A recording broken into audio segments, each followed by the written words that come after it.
Charisma. In this video, I'm gonna make you more charismatic. And I don't want to sound like a guru, but this is true because it's such a simple equation. Charisma is not something that you train, it's not something that you're born with. Charisma is simply being interested in other people's lives, but not in an invasive way, how much money they make, or when they're gonna have kids, or when they're gonna get married, or whatever. Charisma is enthusiasm, charisma is curiosity. All right, when you are enthusiastic about somebody, or when you are just interested, in what they're saying, whatever they are saying, that just let them speak. Just be a good listener. Charisma is not something that you act. It's not a personality trait as much as people maybe think. I don't know. I am not an expert, but this is my experience. A lot of people told me that I'm charismatic, and I'm like, I don't know what that means anyways, but I'm very interested about, hey, tell me about this, tell me about that. I see that you understand about this one. Hey, can we do this later?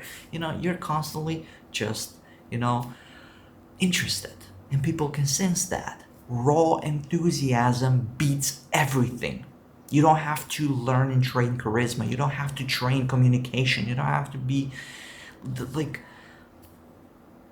all of these skills that people are nowadays training. And I've tried it. Like how to do this, how to do that, how to be more charismatic, how to win friends and influence people, Dale Carnegie, all these other books, self-development. And then I realized the only thing is being interested. And I think that even mentions it in the book, How to Win Friends and Influence People. I think that's there. Be interested.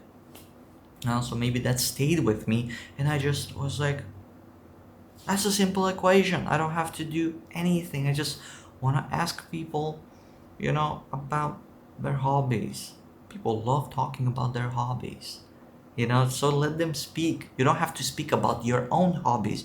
You don't have to make yourself seem interesting. You don't have to say that, oh, I've been here, I've been there. That doesn't make you charismatic. Charismatic is asking about the other person's experiences, the other person's hobbies, not speaking about your own hobbies necessarily. Because I know, if you've been traveling the world for the last 10 years and you've traveled for 50 plus countries, that does make you a very interesting person. But if you constantly mention that, people are not going to find you charismatic. People want to talk about themselves. So make them talk about themselves. And there's this great quote: see everybody as if they have a tattoo right here on their forehead saying, make me feel important, make people feel important. You'll be the most charismatic person they've ever met. And you might have said just 3 words, and people are going to be like, you're so charismatic, you're such a good person, you're such a good listener, you have such a charisma, and you've said 3 words. How so? Well, you made them feel important. So that's my own experience with charisma, because it was a mystery to me. And I was watching all of these channels like Charisma on Command, all these stuff on YouTube, and just trying to be more charismatic, have better personality. And then I'll realize, and I know I'm contradicting here myself, because all I do is talk about myself here and my thoughts and my opinions on this channel. But I love that people actually go and comment and leave long comments, and I love reading them and then replying to them. So keep going with the comments. I love them.